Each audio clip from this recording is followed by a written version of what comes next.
Order. Order, please. I call this meeting to order. This is the Standing Committee on Natural Resources and Economic Development. I am John White. I'm the MLA for Glace Plain Dominion, and I'm the chair of this committee. Today we'll hear presenters regarding Nova Scotia's clean, renewable energy sector, including green hydrogen protection and offshore wind. I asked you to please turn off your phones or put them on silent. In the case of an emergency, we are to leave from the Granville Street entrance and go up to Grand Parade. I'll now ask committee members to introduce themselves, starting with Mr. MLA Taggart. Good afternoon and welcome. I'm Tom Taggart, MLA for Colchester North. Hi folks, good afternoon. My name is Kent Smith. I'm the MLA for the Eastern Shore. Good afternoon, welcome. I'm John A. McDonald, MLA for Hansey, sitting in for MLA Boudreau. Larry Harrison, MLA for Colchester Musquodoboit Valley. Lisa LaChance, Halifax, Citadel, Sable Island. Hi, Sue LeBlanc, the MLA for Dartmouth North. Ian Rankin, Timberley Prospect. Ronnie LeBlanc, Clare. I would also like to recognize the presence of Chief Legislative Counsel Gordon Hebb on my right and Legislative Committee Clerk Tamara Nusebi on my left. Today's topic is clean renewable energy sector, including green hydrogen protection of offshore wind. I asked the witnesses to give us a brief introduction of yourself, and I'll come back for opening remarks, starting with Mr. Hollett. Good afternoon, Jason Hollett, Associate Deputy Minister with Environment and Climate Change. Good afternoon, everyone. I'm Lora, MacEachern, the Deputy Minister at Nova Scotia Environment and Climate Change. Good afternoon. I'm Karen Gatien, Deputy Minister of Natural Resources and Renewables. Good afternoon, everybody. Chris Spencer. I'm an Executive Director with Natural Resources and Renewables. And good afternoon, everyone. I'm Peter MacAskill, President and CEO of Invest Nova Scotia. I understand Deputy Minister Gatien has opening remarks. We actually all do. We're going to do it a little differently today. We're going to walk through the presentation and give you our opening remarks at the same time, just in the interest of time.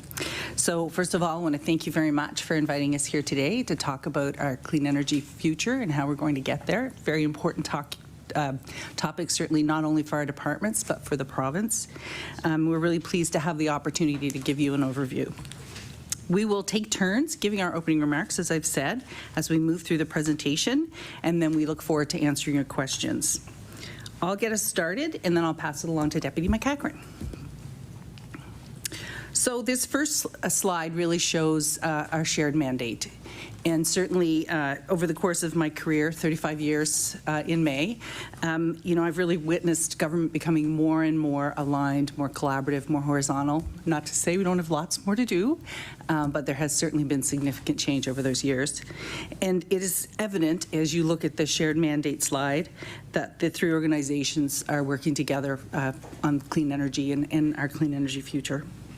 Environment and climate change sets the high-level policy direction to fight climate change and to protect our environment, and it's also a neutral environmental regulator.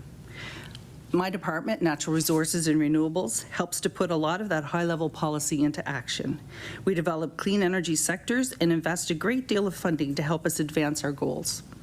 And we also have a regulatory role in a number of areas, including electricity and the offshore.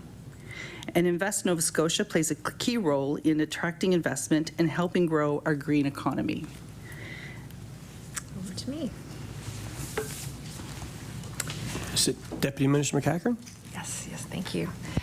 So a key role of environment and climate change is establishing the vision or the path forward.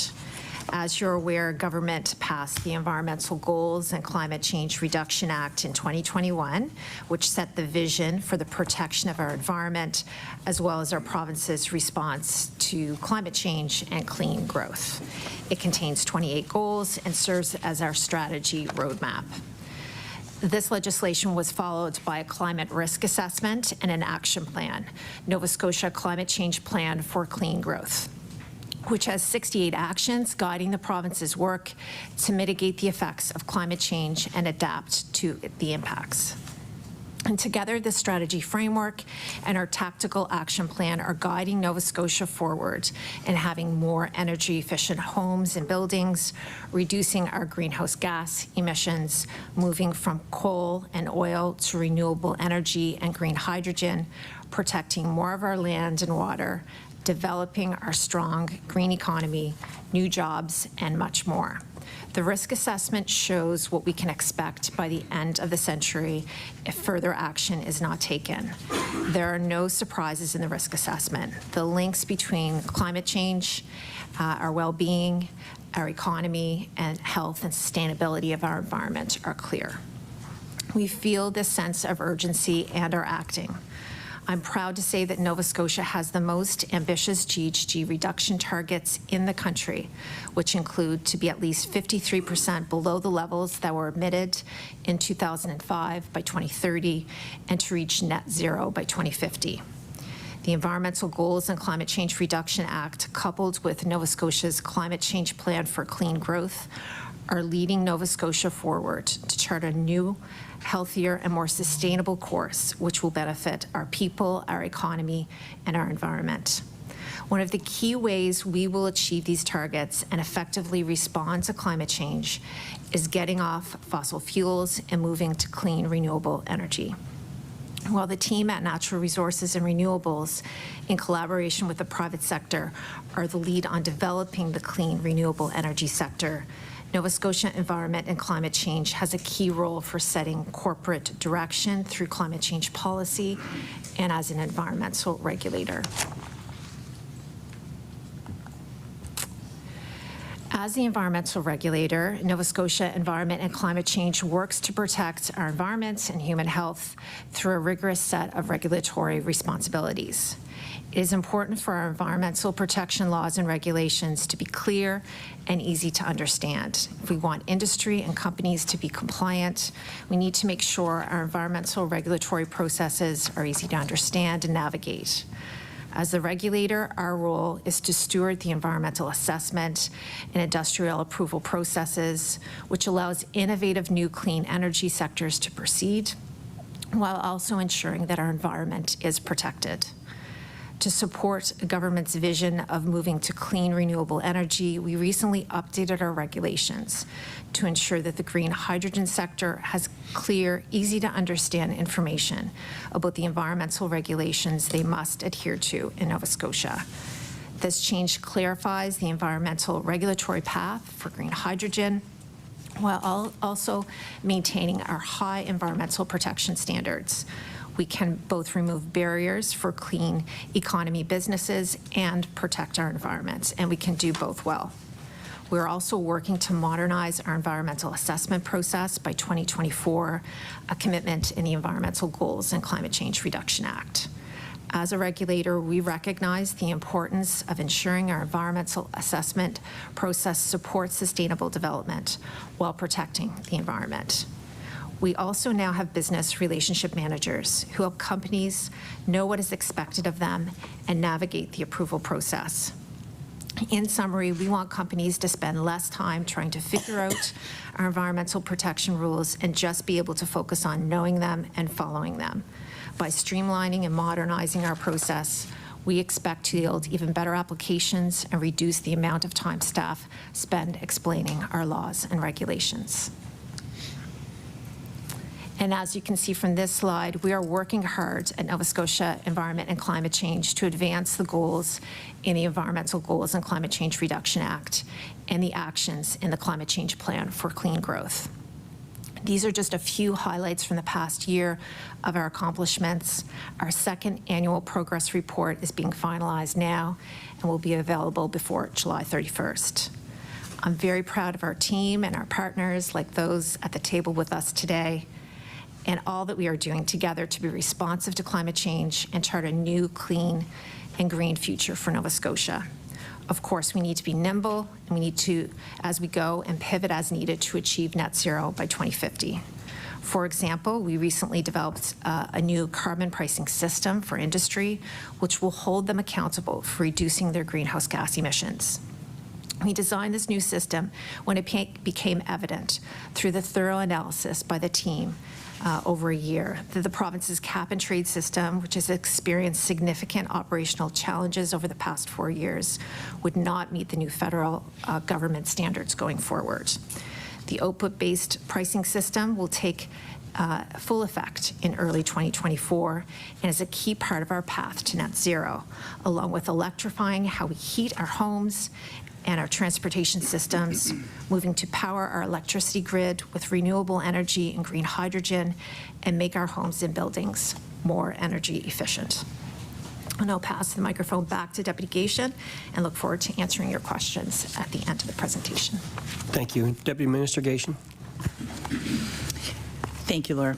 As Deputy Gatien has outlined, Nova Scotia has legislated climate change for 2030, and the Climate Action Plan outlines how we'll get there and beyond. Greening our grid is a big part of that work.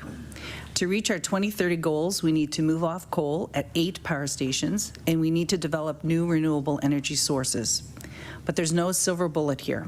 It will take a suite of solutions to reach our goals, and we are most interested in made in Nova Scotia solutions. We already have some wind, local hydro, and other renewables on the grid, and we are just about getting our full share now from Muskrat Falls through the Maritime Link. That brings us to about half of our electricity from renewables. Wind power is the cheapest renewable there is in Nova Scotia. The RFP we completed last summer is bringing 5 new wind projects online, assuming, of course, that they clear all the necessary approvals. That will add about 12% more renewable electricity by 2025, and it brings our system to more than 60% renewables. Residential, commercial, and community solar will add at least another 5% or more, and we will do another request for proposal for renewables to support the Green Choice program. It's another one of our Climate Action Plan commitments. It will make buying renewable electricity a choice for large-scale electricity customers, including public institutions like healthcare facilities, public schools, universities, and governments. Projects to support Green Choice will add at least 10% or more by 2027, like wind, solar, or a combination, not yet, sorry. A combination of both. Plus, a number of major firms are developing wind or solar on their own, and which will add even more. It's okay. So we are actually on track to exceed our goals to get off coal and have 80% renewables by 2030, both in terms of the amount of renewables and how fast we can get them on the grid. In fact, by the end of 2030, we anticipate having 88% of our electricity from renewables. There will be no coal in the mix. The exact percentages of different renewables may shift a bit because we always have to be flexible and nimble to adjust as the landscape continues to evolve. There's also been a lot of discussion about the Atlantic Loop. We may still pursue that project. After all, we still need to reach net zero by 2050, and it might help us get there. But the loop has never been the sole solution we were pinning all our hopes on. It's not the lowest cost option for Nova Scotians, and it will take a significant federal investment to make it happen. To date, we still have no firm dollar figure for an upfront capital investment to build this large project. And the only offer on the table is a long-term loan that ratepayers would be repaying until 2075. That's not a good deal for Nova Scotians. And we have many other solutions and paths to meet our 2030 goals, most of them made in Nova Scotia and fueling our green economy here at home. One of those is battery storage. As we add more renewable electricity, we need to be able to store some of it, especially for the days when the sun doesn't shine and the wind doesn't blow. That's why we amended the Electricity Act this spring, so government can procure energy storage options like large-scale batteries. There is great innovative work happening on this front right here in Nova Scotia, so we're opening opportunities to the private sector. This will allow us to take advantage of innovations that are happening in this field and to do it quickly. Greening transportation is another part of our path to 2030. We continue to encourage people to make the switch to electric vehicles. And this year we invested $1.5 million in charging infrastructure and $1 million to incent businesses to buy medium and heavy-duty EVs or electric vehicles, like dump trucks, transport trucks, and so on. This is on top of the $16 million we rolled out last year to incent people to buy passenger EVs and e-bikes. We also continue to fund public and active transportation projects with our federal partners. Now, let's talk about getting to 2050 and beyond. Our 2050 goal is to reach net zero, and again, it will take a suite of solutions to get there. One of these is geothermal. There are a number of communities around the province where the geology suggests there is good potential. One example is in Spring Hill, where they've been using geothermal for many years, but there are other communities, while less advanced, they're ready and interested to learn more about the possibilities. Then there's green hydrogen. It's a clean alternative to fossil fuels. The world market is demanding green hydrogen, so there's a lot of economic opportunity for Nova Scotia. We expect much of the green hydrogen produced here to be exported, but there are domestic uses as well. It can help us to make the transition away from fossil fuels, especially in sectors like transportation, where it's harder to do. Green hydrogen production will start with onshore wind, but really needs offshore wind to scale up. We're fortunate to have some of the fastest, most consistent offshore winds in the world, and we'll use this natural resource to our advantage. That's why we set a goal to offer leases for 5 gigawatts of offshore wind. And a couple of weeks ago, we released our offshore wind roadmap to help get us there. It's another action in the Climate Action Plan. The roadmap sets our vision for this industry and outlines the regulatory path for businesses to invest in the opportunity and in projects. We expect this resource will primarily drive the green hydrogen sector, but there will be enough capacity for other uses here in Nova Scotia as well. And as we advance all of our work for clean, renewable energy, we're continuing to look at options to help us keep life affordable for Nova Scotians and to make sure they have reliable electricity service. As Deputy MacEachern mentioned earlier, the province has invested over $220 million in energy efficiency programming. This figure includes $140 million, which was announced in December, for energy efficiency and heat pump programs. We also invested $12 million more for a second phase of the Mi'kmaq Home Energy Efficiency Program. These programs help Nova Scotians save money on their energy bills. They make people's homes more comfortable, and they reduce the emissions that cause climate change. They also support our green economy and workforce, employing more than 2,500 people in good-paying jobs, many of those in rural Nova Scotia. We are committed to supporting these made-in-Nova Scotia solutions for clean energy. And as we work on green energy, we also need to ensure reliability. That includes having backup energy resources that use a variety of fuels. Eventually, we could be moving to green hydrogen or biofuels for that. I also noted energy storage earlier, to make sure energy is available when we need it. This could include large central batteries, batteries in homes, or even integrating the batteries in your EV. We also need to make sure the grid is resilient, especially in the face of severe storms, hurricanes, and other weather events. That is one reason why we increase penalties and we are adding reliability standards for Nova Scotia Power, because Nova Scotians deserve better than they've been getting.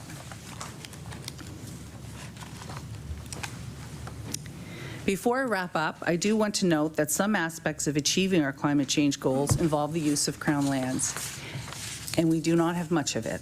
The vast majority of land in Nova Scotia is private. Government is working very hard to balance all of the competing interests for the land that we manage.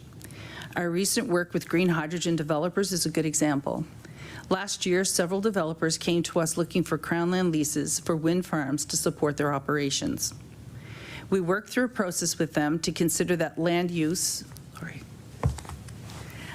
and we reached a decision that would position Nova Scotia to become a world leader in green hydrogen.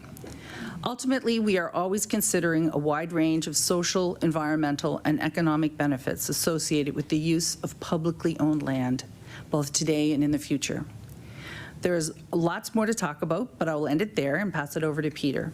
And I look forward to expanding on our work as we answer your questions. We have a question from Honorable Ian Rankin. No, let him go. I'm just going to go on the list. Okay, thank you.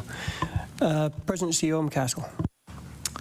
Thank you, and thank you, Deputy Gatien. Invest Nova Scotia is focused on growing the Nova Scotia's economy. We help local companies export more goods to more markets. We also foster innovative startups. And we attract new businesses here. It's our responsibility with key partners to guide companies through locating and expanding in Nova Scotia. It comes down to this. We are a partner in realizing business opportunities for Nova Scotia. Yet there are multiple barriers, especially for small and medium-sized firms in Nova Scotia. For several years as a pilot and now as a permanent program, companies are working with Invest Nova Scotia and using the Innovation Rebate Program to help them adopt new technologies and solutions more quickly, increase production capacity, and adopt cleaner and more sustainable approaches to growth here in Nova Scotia.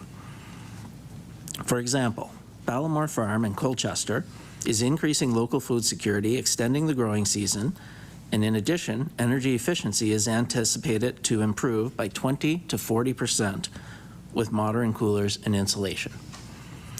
Lewis Moldings in Digby County is eliminating 24,000 liters of fossil fuel sourced propane annually as the fuel source for drying and finishing products. Oxford Frozen Foods in Cumberland County will reduce CO2 by 2,000 tons annually and increase energy efficiency from 50% to 80 to 95% with new gas burners. And when Invest Nova Scotia attracts new, mature, multinational exporting firms into our province, they contribute to the economic growth and innovation landscape, enabling domestic companies to enter global markets through partnerships and relationships with these businesses. FDI helps integrate host economies in the global value chains and global production networks. See, I didn't advance the slide there. That's who we are. We debated it. Over the past few years, Canada and Nova Scotia have made significant commitments to sustainable development, climate change mitigation, and clean growth. What's happening globally and locally matters. Simply put, investors and customers expect businesses to be moving forward sustainably, which is a fact of business and an opportunity for companies here like Michelin. And I'll talk more about that later. When speaking about clean energy, offshore wind, and green hydrogen, those are part of Nova Scotia's overall clean technology sector. It includes energy storage, bioeconomy products, and advanced materials, carbon capture, storage, and green hydrogen. There has been significant interest in Nova Scotia as a location for green hydrogen production.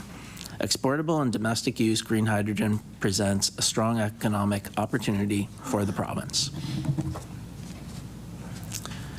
Nova Scotia has a strong track record in energy storage. It's home to world-class battery innovators and industrial players.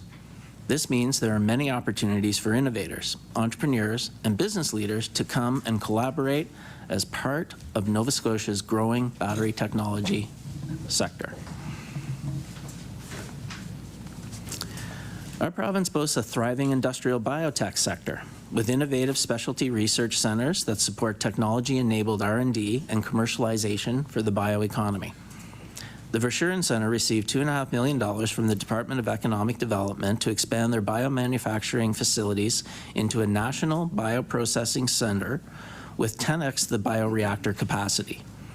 This is in addition to $2 million from ACOA, $2.3 million from NGen, $1.5 million from the Verschuren Center themselves, and $500,000 from Denova.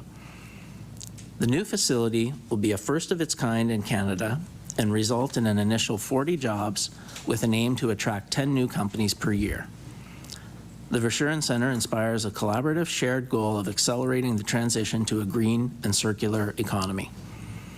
The institution also acts as an intermediary between small and medium businesses and large corporate companies to smooth the collaboration process, ensuring SMEs are a strategic fit and align with the corporate's long-term strategic objectives. For example, one of the largest private employers in the province is Michelin. Michelin is actively working to recycle, reuse, and repurpose industrial materials to divert from landfills with the goal of diverting 100% of its manufactured waste from landfills by 2030. They are also actively working on reducing CO2 emissions by 50% and reducing energy consumption by 37%, also by 2030. The company has engaged the Verschuren Center to explore other opportunities for sustainable and clean energy solution, as well as learn more about biosustainable materials. So the last slide I'm going to show you is a clean tech sector video. Nova Scotia offers a compelling suite of strengths, combining the right vision, people, companies, and supports to encourage growth and new players. World-leading researchers and technology, home to leading industry players, highly skilled talent pool and pipeline, geographic proximity and logistics infrastructure to access North American and European markets, existing free trade agreements with key markets, supportive government and regulatory environment working towards net zero with ambitious interim targets. In the language of business, there is a unique value proposition for Nova Scotia. We package and present that value proposition in examples such as this clean technology sector video. When you think about the number of areas impacted by clean tech processes, we are on the cusp of a major transformation.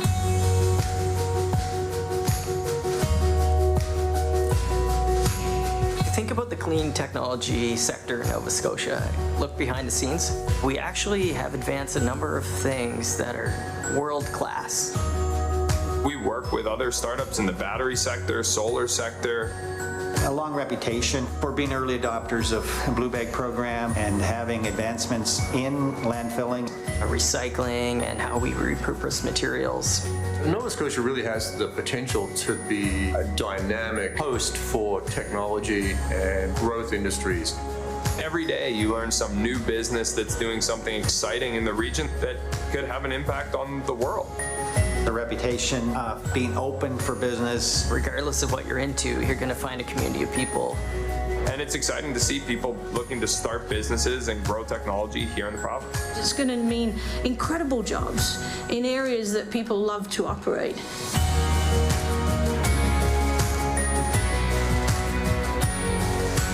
There's strong support for startups. There's good mentorship programs, a lot of support for incubators. Nova Scotia has the potential to provide talent and innovation to build new businesses. You have those connections across the community.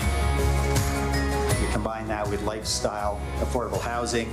We certainly live in a world now where you can have both that quality of life and the job that you want. It's a beautiful part of the world. It's relatively compact. We talk about how you're never really more than an hour from the ocean.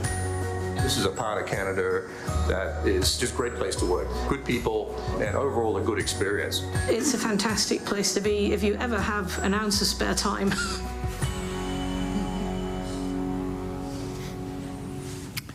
And thank you.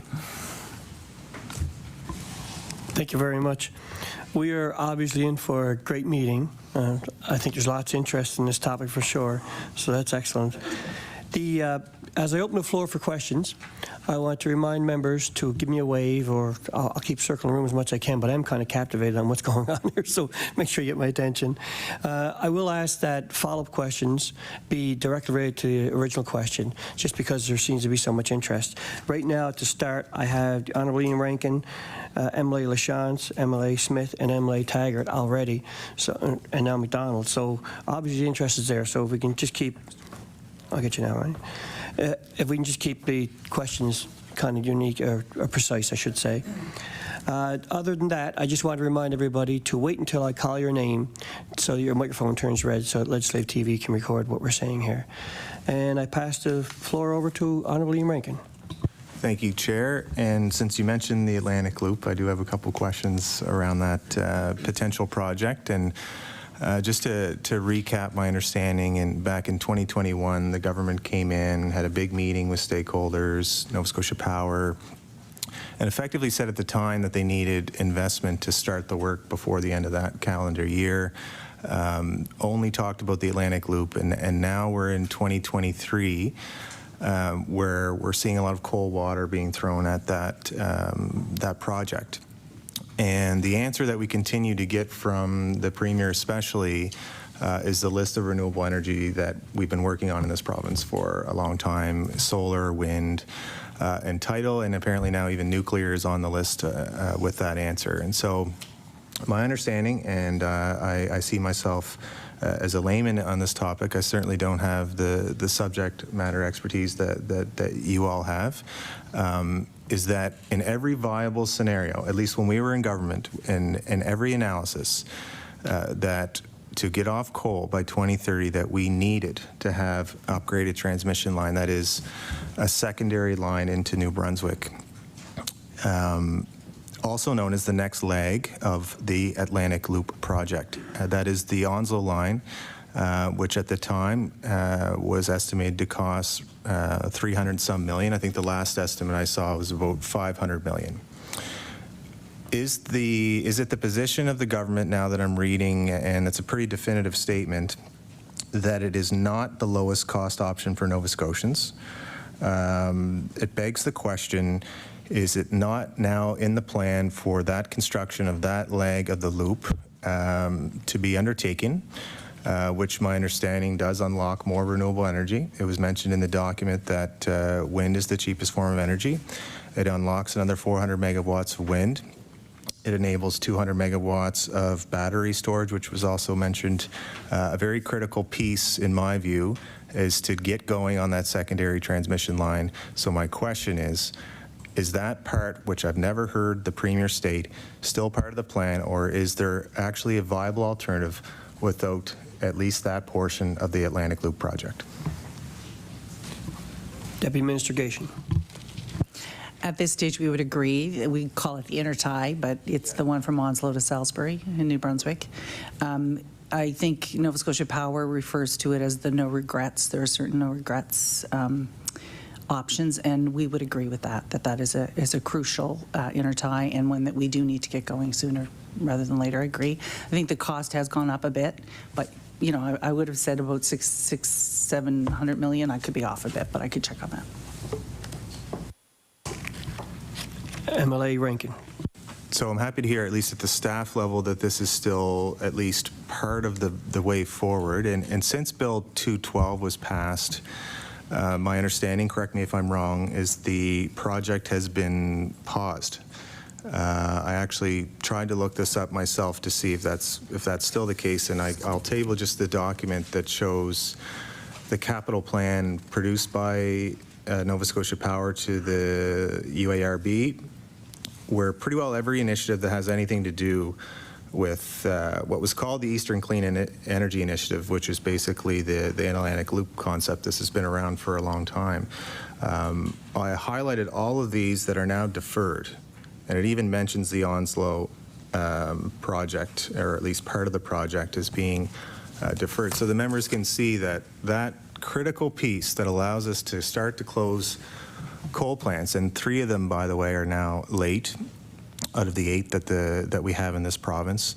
That has been delayed. Whether it's probably arguable whether that bill in itself delayed the project, but certainly I would submit that it's problematic that that piece of infrastructure is delaying us from getting off more expensive fossil fuels. And I want to ask the question because I know at the time there was federal funding eligible for this upgrade. I want to ask very clearly if the province has applied for any federal funding to offset ratepayers to make sure that this Onslow line gets built as soon as possible and when it will start.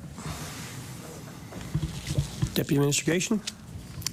We have not applied for funding. I will say the funding, and I know there's been media coverage, but the federal funding, those were deals with the utilities.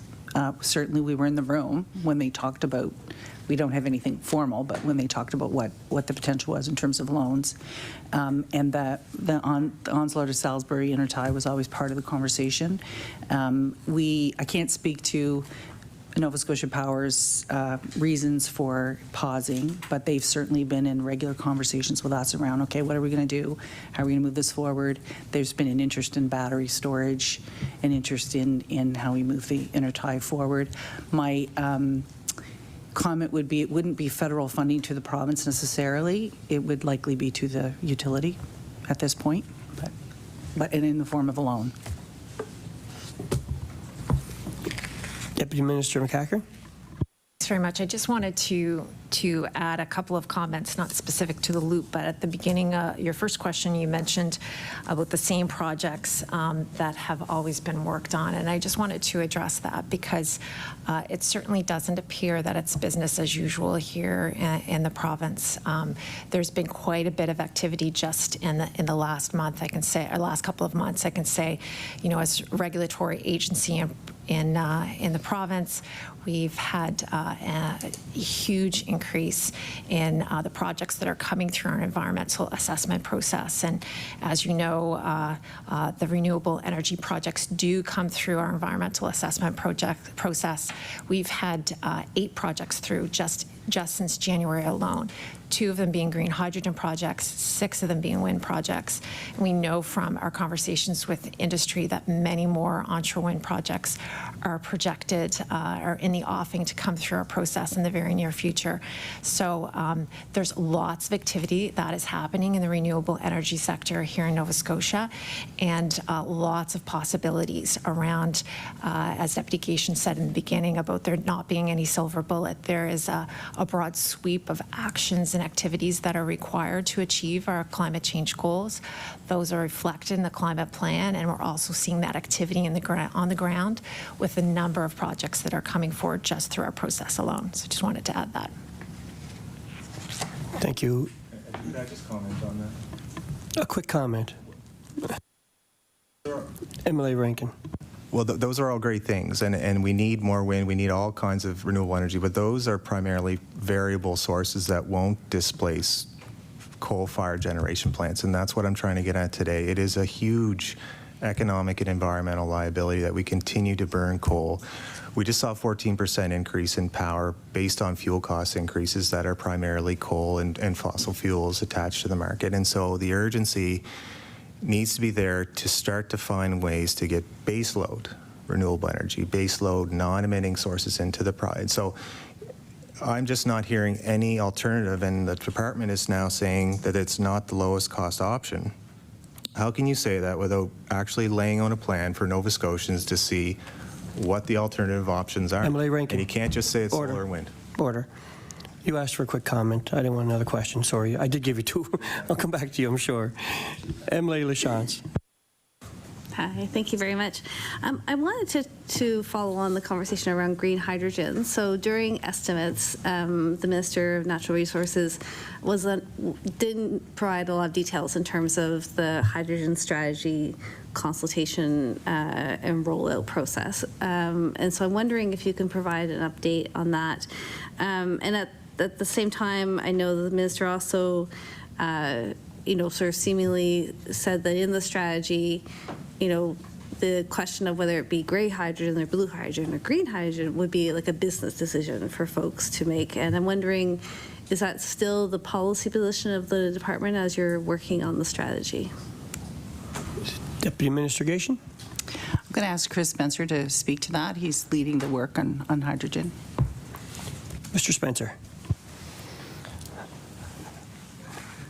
So, I mean, obviously this is a very important strategic area that's drawing together all parts of government, and I should say governments, as well as local communities, and a number of organizations, as well as obviously industry and potential investors.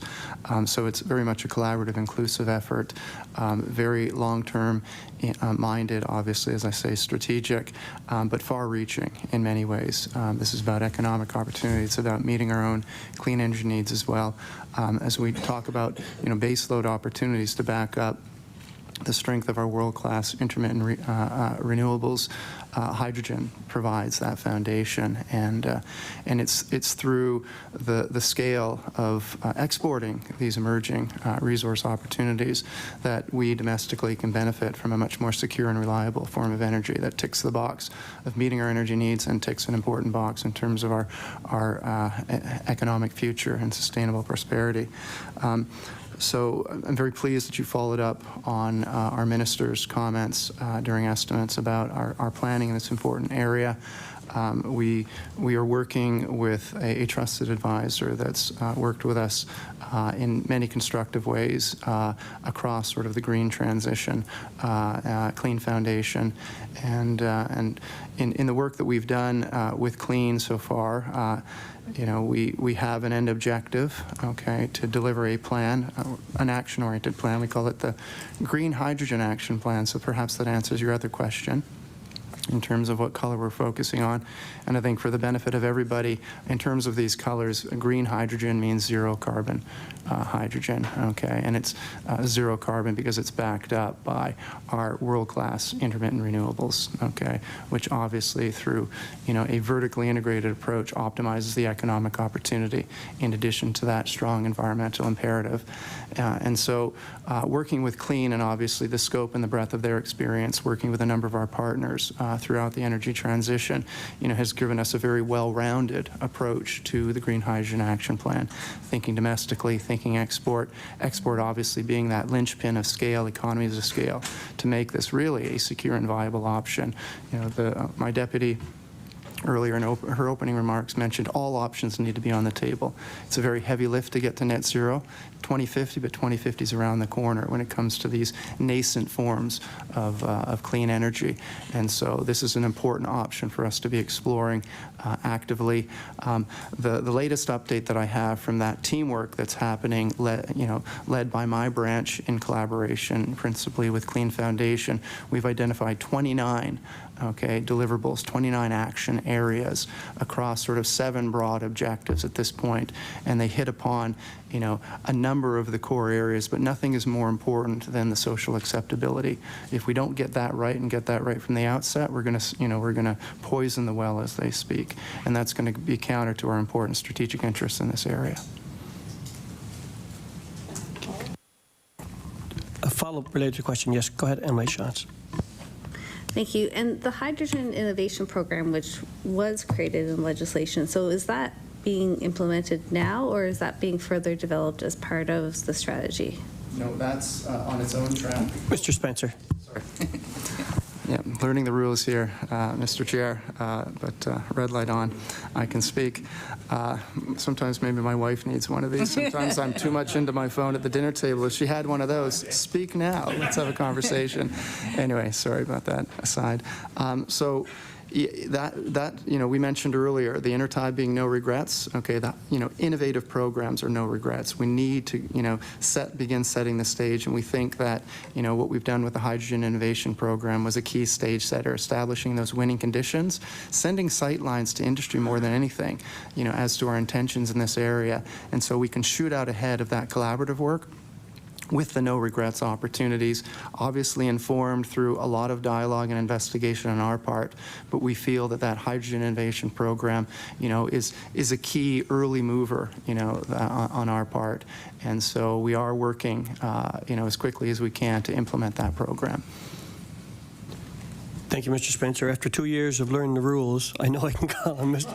MLA Smith for the next question. Thank you, Mr. Chair. And I'll echo the Chair's sentiments from earlier that this is a great meeting, great topic. So much talk already about green hydrogen, and I can tell you that pre-2021 and even early in 2022, I couldn't tell you the number of times I heard green hydrogen. Actually, I could. It was 0 because I didn't know what it was. But in the last year and a half, it's become a major topic of conversation. So I know you talked about it a little bit in the opening remarks, and I know, Mr. Spencer, you just referenced it a little bit in your last answer. But I'm curious to know about what the true potential is for green hydrogen for our province, and is there a ceiling on how much it can help us advance? Mr. Spencer. Very good question.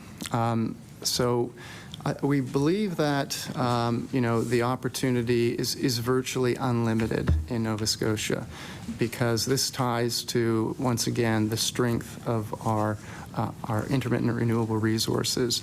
And the onshore, which has been a focus of conversation so far today, an important piece, certainly a runway, as we're pursuing green hydrogen. Just to give you a little metric, when it comes to the business case for green hydrogen export, 70% of that business case is the upstream green power supply. okay, for that zero carbon form of energy, okay? And so that obviously ties into, what is the size and potential of that green power supply in Nova Scotia. The offshore really unlocks the value prop for the sort of the scale and scalability. It's uniquely suited to hydrogen development because obviously it achieves the ultimate scale to tie into the economics required for doing international trade in green hydrogen. But it's also scalable, okay? This is building blocks. This is not developing, a Muskrat Falls, okay, or a nuclear power plant. This is very much building block stuff that can be done in a much more sensibly minded, responsible way, ensuring that we have social acceptance along that development curve. And so we feel Nova Scotia is ideally suited in the global marketplace to play into this emerging area of international trade. Thank you, Mr. Spencer. Yeah, quick follow-up. Emily Smith for a follow-up. Yeah, I had a completely different follow-up, but based on something you just said, and you said it in your previous answer, I'd like you to explain it a bit more. The social acceptance that you're talking about. Can you give us a little more broad definition of what you mean when you say social acceptance? I mean, I have a basic understanding, but from your department's point of view. I think this would... Mr. Spencer. Thank you. A very important question, obviously, and this would resonate with all the members here at the committee. This is about the people that put you into office, okay? This is about Nova Scotians, all right? And it's not about,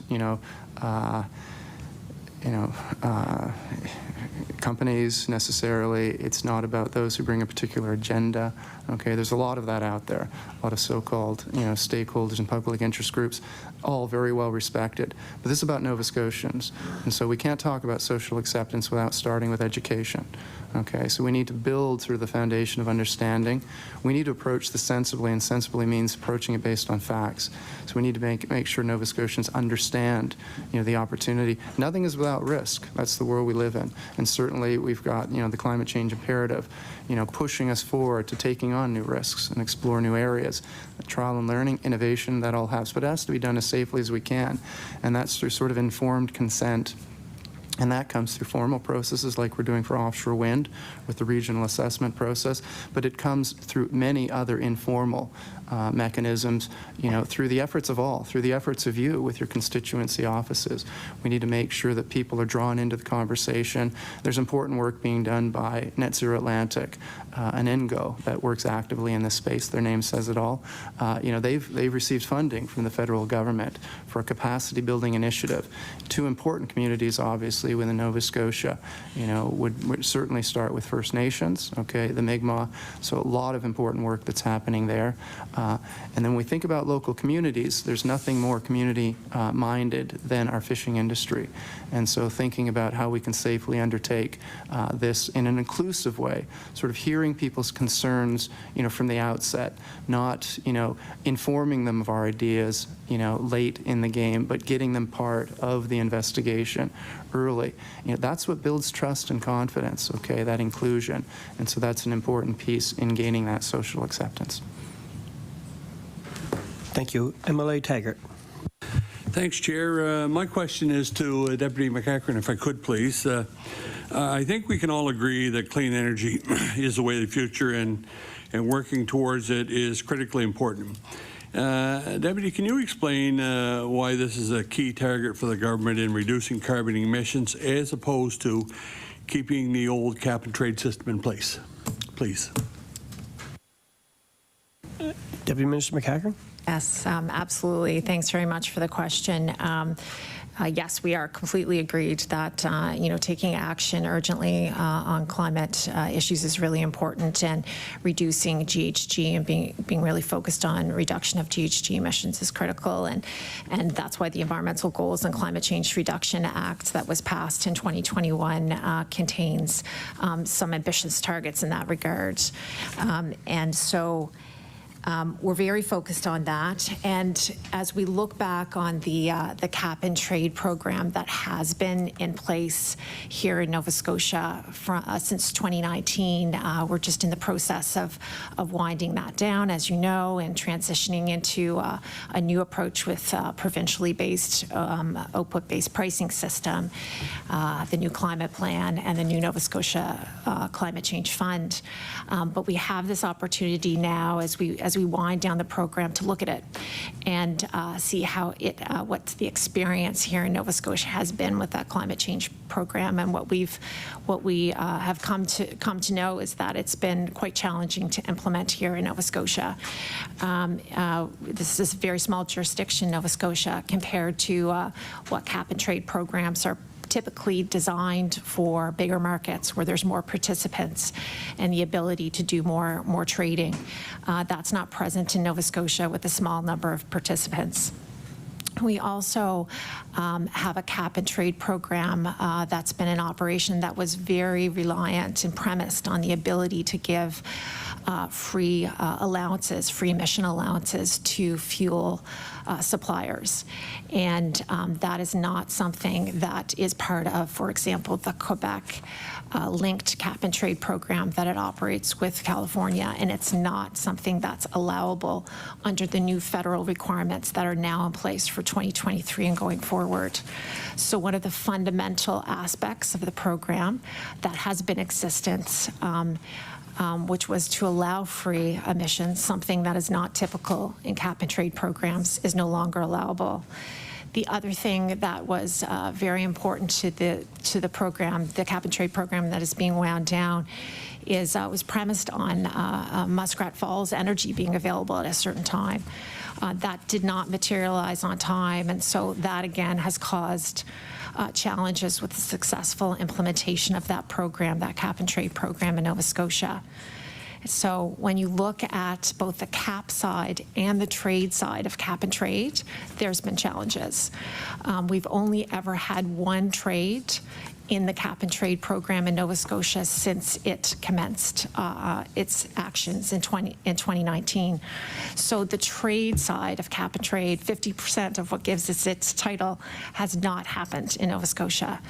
And then if we look at the cap side of cap and trade, we've had the circumstance where our largest emitter in Nova Scotia Power, found itself unable to meet the cap under the program. And so in order to not negatively impact the ratepayers in Nova Scotia, government found itself in the position of having to amend the cap and trade regulations and provide more allowances so that there could be a pathway to compliance for our largest emitter. So as we look back on the program, we can see that there was numerous challenges with its operations here in Nova Scotia and really didn't live up to its name of cap and trade. And so with the new federal requirements in effect as of 2023, which prohibited the free allowances to be given to fuel suppliers, it became no longer an option in Nova Scotia. And so that's why it is no longer in place. And the province pivoted to a strong new option for Nova Scotia, which we're now in the process of transitioning to, which is a provincially based output-based pricing system, which really targets the large emitters, holds them accountable, is an incentive to reduce GHG emissions here in Nova Scotia, and is an option that keeps things affordable for the ratepayers of Nova Scotia. So that, coupled with our 5-year climate action plan and our new Nova Scotia Climate Change Fund, we're really focused on the future, and we feel very confident that we're going to be able to meet our climate change goals. Thank you. Thank you. MLA McDonald. Oh, sorry. MLA Taggart does have a follow-up. Yeah, thanks very much. So my follow-up, because just last evening, or last late afternoon, I guess, I was listening to this whole news radio show, you know, with this whole carbon tax, you know, cap and trade debate going on, and it was stated very clearly on that program that it may have been it may have been, well, I know it was rerun, but anyway, stated very clearly, but the moderator was making the point that the government should have continued with cap and trade. And I believe that you've just indicated that, so what was it possible? I understand it better, you know, here where you said about Nova Scotia Power couldn't meet the threshold, and so we had to kind of give in to them in a sense. I forget your wording, but give in to them, and or else our ratepayers would have paid the bill. But that option was not available. That would be giving some freebies to Nova Scotia Power, however you want to frame that, you know. But you know, that debate continues to go on. We hear it all the time. Was cap and trade available to the Nova Scotia Department of Environment in 2021 or 2022 when we are facing the federal carbon tax? Was it available? Thank you. Deputy Minister MacEachern. Thank you very much. No, that option was not available to Nova Scotia. The new federal requirements that came into effect as of 2023 increased the stringencies across the country. And one of the key things that it did was not allow free emission allowances to fuel suppliers. And that was a fundamental part of the existing cap and trade program, the one that is being wound down, that is no longer available and had not been a function or a part of any cap and trade program, not part of the Quebec program, and no other province in the country had operated a cap and trade program and are not doing so now. So no, it is not an option. It was very clear under the federal requirements that took effect as of the beginning of the year. Thank you. Thank you. Emily McDonald. Thank you, Mr. Chair. And I think this is going to go to Mr. Spencer, but only for the conversation about social that you're talking about. So, I mean, I live in an area where, no offense to MLA Taggart, I've got the best side of Bay of Fundy. He's got the other side. But I have some youth that are very concerned over many things. So the big thing is we have a lot of youth not just that decide that they've got to go elsewhere to work. So what are we doing to engage our youth and show them there are opportunities in this new world? Because it takes 20 years to change. And if you don't start with the youth and get them going, it's just all you're doing is spinning your wheels, because the youth will come up and they'll drive it. Is that Mr. Spencer? Oh, he does. I was just going to take it to hand it over to my boss because I know her background. Perfect for this. Okay. Deputy Minister Gatien. I'll start, and I know Laura wants to say a few words as well. Thank you for the question. No, I can understand what you asked. Great question, and it is an area that I know Chris and others have heard me talk about as well. So we have what we call a deputy's green hydrogen table that we put together as this was starting, just to make sure we were working together, part of that horizontal collaborative work. I'm talking about Deputy MacEachern sits on it with me, Justin Houston, Deputy of Elno Affairs, Scott Farmer, Economic Development, David McGregor's there as the ADM of Priorities and Planning, and I can't remember. I think I have everybody? Okay. And we just added Ava Zappoli, Deputy of Labor, Skills and Immigration. When I say just, within the last 6 months, for that very reason, because, you know, I agree with you, you can't wait. Even adults who want to retrain, it's not just youth, but youth are very important, of course. But we can't wait until we need the employees to turn and say, by the way, we'd like you to be ready to work in hydrogen and green tech. So we have certainly put that on her radar, and I know that she has talked to her team, and they're putting their heads together around, okay, how do we start to get people ready for that? And you know, certainly it's, my colleague at Education and our colleague at Advanced Education will be engaged as well. But certainly the skills training piece of it is where we first focused. But I think getting more young people to think about it, it's sort of what Chris was saying earlier, is for people to understand it, to want it, to know what the benefits are, I think that's how you get people engaged, so they actually see that there are actually opportunities there. You know, I remember when I was in workforce development and education before, you know, we had moms are the biggest influencers, by the way, of your kids going on, and they believed there was no future in computer science. So we had a whole group of kids that didn't want to study computer science. And it was all linked to, remember, Y2K and all of that. So I think the more we can have people really fully understand it and see the benefits, the better off we'll be. I can add just a little bit more. Thank you. Deputy Minister MacAskill, were you following that? Yes. Deputy Minister MacAskill. Thanks very much. I'm really glad you asked that question because it gives an opportunity to mention just a couple of things that are happening with our department in conjunction with Clean Foundation. So one recent announcement made by Minister Hallman, and it's a follow-up to an action that is set out in the climate plan, is about a youth climate council. So that would be the first of its kind here in Nova Scotia and one of very few across the country. And so the Clean Foundation is our partner on that, and the application process is underway right now. I think it's until June 30th that youth across the province that are interested in being part of this Youth Climate Council can put in their applications.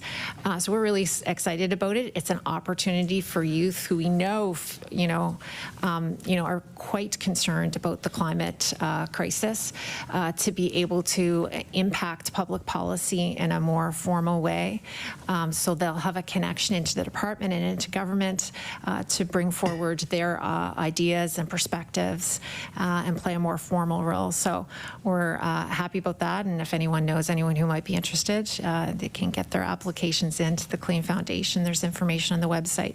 The other thing I did just quickly want to mention is about the youth internship program. So every year, Clean Foundation, through funding from government, operates the youth internship program. Companies across the province can receive grants to hire youth to become, to do work on issues around sector, renewable sector matters, climate change issues.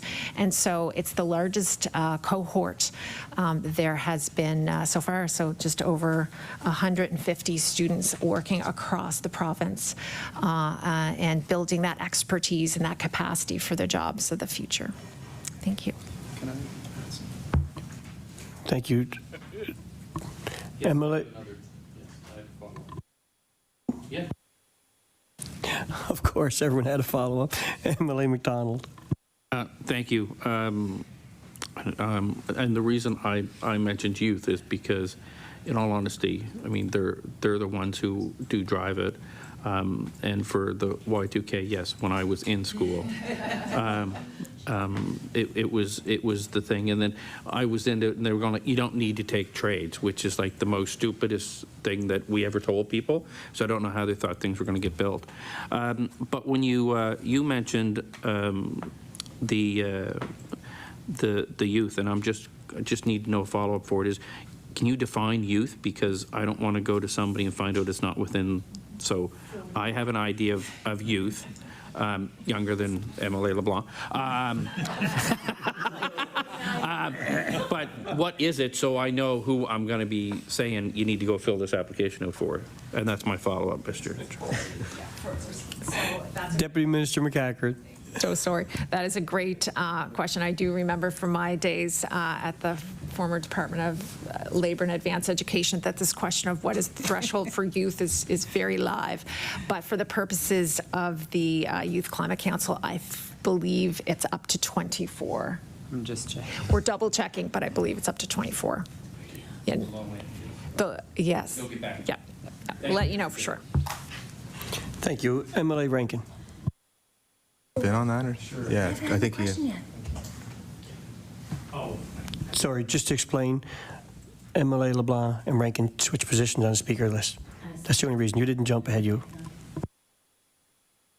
Wants to go, though, just on that last point there. Mr. Spencer. Thank you. Yeah, I'd just like to add that green hydrogen action plan that I spoke of earlier. One of the 7 goal areas is about investing in skills development. Obviously, a strong focus of that being in youth. But I think let's not forget that green transition, is a disruption to many, skills areas. And so thinking about this in sort of a transitional way, what many refer to as the just transition, I think that term's been a little bit overused. But figuring out how these new opportunities, can serve those who are facing some disadvantage and upheaval through this process as well. So let's not forget about that segment of our population. Thank you. Just for clarity, my next 3 speakers are MLA Rankin, MLA Susan LeBlanc, and MLA Ronnie LeBlanc. MLA Rankin. Yeah, I wanted to keep going on Atlantic Loop, but since my friend Mr. Taggart brought up cap and trade, so his question was, is cap and trade still an option? So I'm not sure if Deputy, if you heard that the same way that I heard the question. The question wasn't, would the old cap and trade system continue to work? And I'm looking at the website right here under the Pan-Canadian framework, and it clearly shows, I don't have it to table, it's on my iPad, but cap and trade is still an eligible option for carbon pricing, but the plan the province proposed had no pricing of pollution at all. And so that's why the backstop is being implemented. And so I just want to ask directly, because we have a province still maintaining a cap and trade system, the province of Quebec, which we're a member of the Western Climate Initiative, so are they. So I just want to ask directly, was there a possible path for Nova Scotia to have a cap and trade system from 2023 to 2030, as long as they followed the new guidelines and potentially even linked to a jurisdiction like Quebec, just so that we're clear on the facts of what's in the Pan-Canadian framework? Please. Deputy Minister MacEachern. Yes, thanks very much for the question. I appreciate the opportunity to provide additional clarity. As was mentioned, the 2023 federal standards that have come into place increase the stringency. So as I mentioned, the existing cap and trade program, the program that's in the process of being wound down, was very much premised on the ability to give free allowances to fuel suppliers. That is a critical element of the program and is not an element of the Quebec-linked program with California. And that is an element that is specifically no longer allowed under the new federal requirements. So with the removal of that option as part of a cap and trade program in Nova Scotia, it became no longer an option to be able to have internal cap and trade program in Nova Scotia.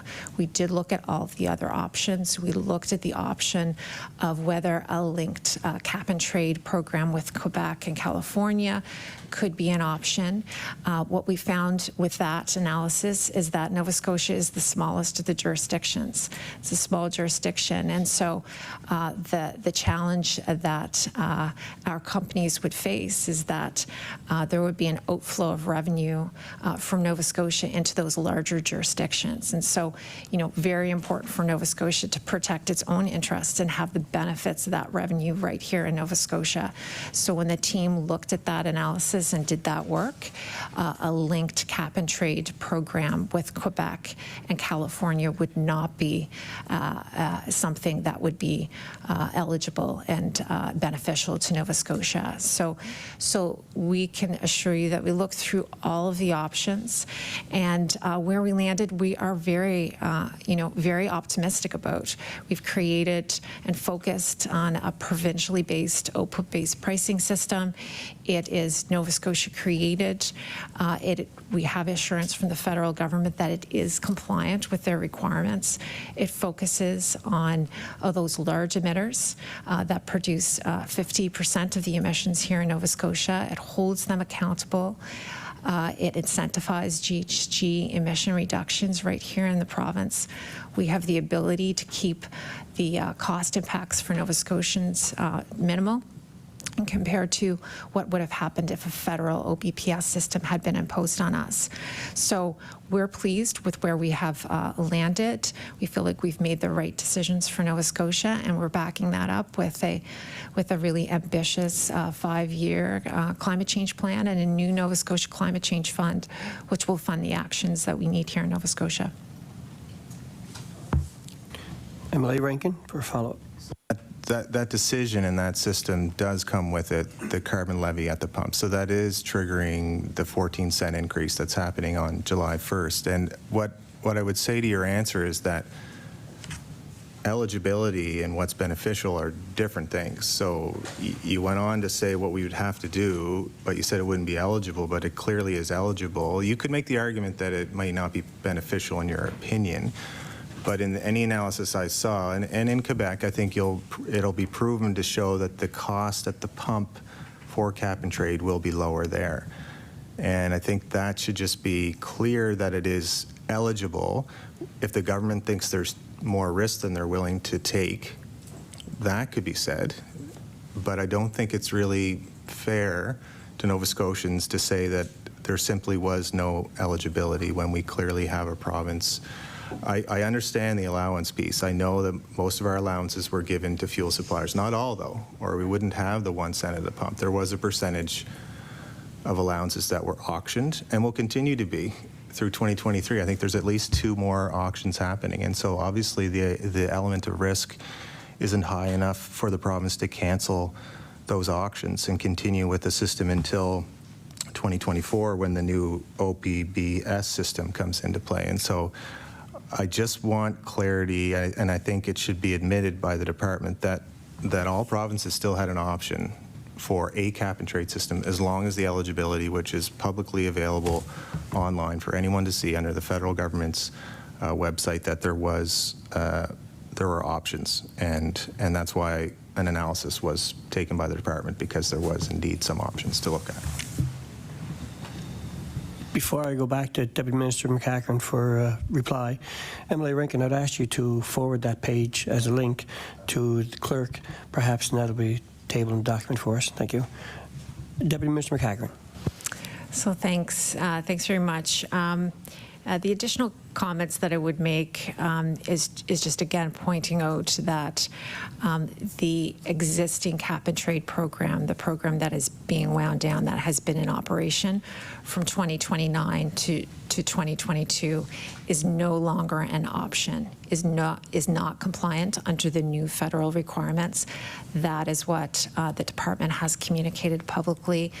That's what government has communicated publicly, that the current program is not eligible under the new federal standards. And so that is what we've had to say. And in terms of the carbon tax, that is a federal decision and a federal requirement.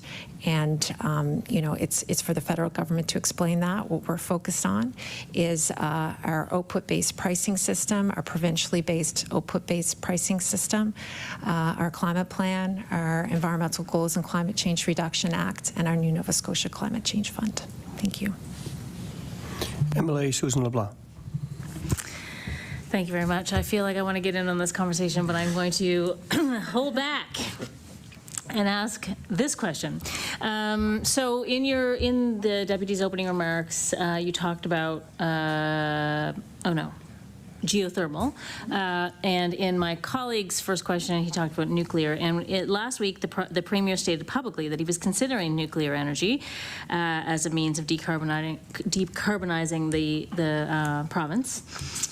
And I'm just wondering where we're at with that. So is it something that the department is actively looking at, or was this a sort of, one-off comment about it? Can there be an update provided? And as well I would like to dig in a little bit in the geothermal as well, because I know that there are projects going on.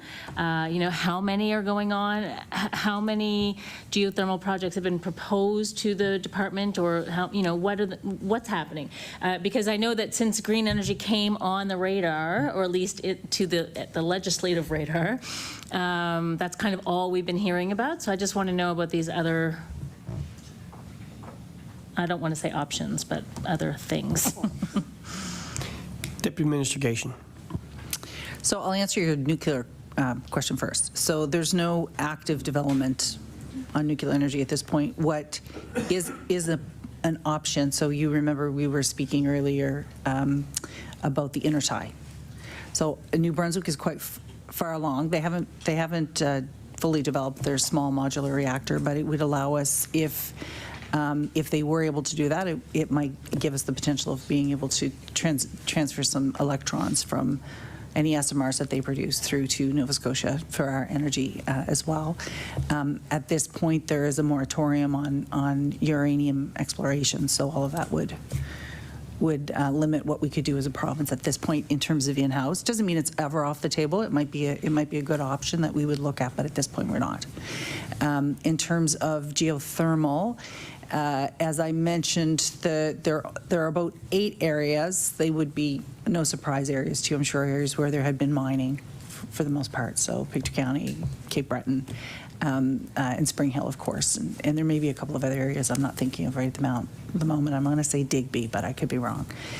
Happy to share that with you, though, if you wanted more information. What I do know is some of the areas, some of the projects that we're aware of, we've only been formally approached by Spring Hill at this point, and it's to see what could we do in that area to build on work that they've already done. I think they have the rink is heated by geothermal. It's mostly for heat, really, at this point. There is a campus, an SCC campus, the new, I think they're still calling it Marconi in Sydney. I won't rely on our Cape Bretoner here, but I think it's the one right downtown on Esplanade there. They're being heated by geothermal. They're using geothermal heat there. So there's a lot of kind of neat projects in different places, but at this point, it's early days. We have our team looking at what are the opportunities there and building on these little projects that communities have already started, and could they be expanded, particularly in the areas where they make sense, like Spring Hill and parts of Cape Breton. Thank you very much, MLA Susan LeBlanc, for a follow-up. Yeah, thanks. And I guess my follow-up then is about efficiency. So we know, I'm pretty sure it's still the case that efficiency is actually the cheapest form of decarbonizing, the cheapest way to decarbonize. And we also know that it is cost-effective for homeowners or people who are ratepayers, I guess is the best way to say it. And we know that it's also a significant part of the quote-unquote just transition and the skills development. And so, but I'm not hearing, I mean, you did talk about the 220, whatever it is, million. What's that? 250, and that's great, but it still doesn't feel like, it still feels like a kind of a drop in the bucket when it comes to what could happen and the impact it could have. So I'm just wondering if, with all of the conversation around green energy, is efficiency dropping off, or is there a plan to keep amping up work on efficiency? I mean, the programs that we're seeing now are good, but again, like I talk about this all the time, but I had yet another, this is my third one, folks, energy assessment a couple of months ago, and was looking at all of sort of the options of the things that we could do in our home, and some of them are good and some of them are not so good, like $50 a window, kind of not so good. So, when are we going to see some real action on that as a sort of a leading force in our journey to 2030 and 2050? I mean, I know we're leaders.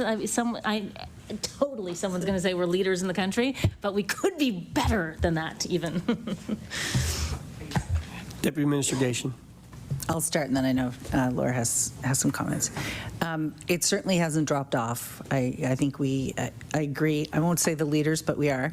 It is important. I think we all recognize that decarbonization is expensive. It's going to cost money. I think I've said before here that we're really focused at how do we help people keep their bills manageable as everything escalates too, right? So, but it has to be part of it. I think you're right. I know myself. I've replaced windows. It's very expensive.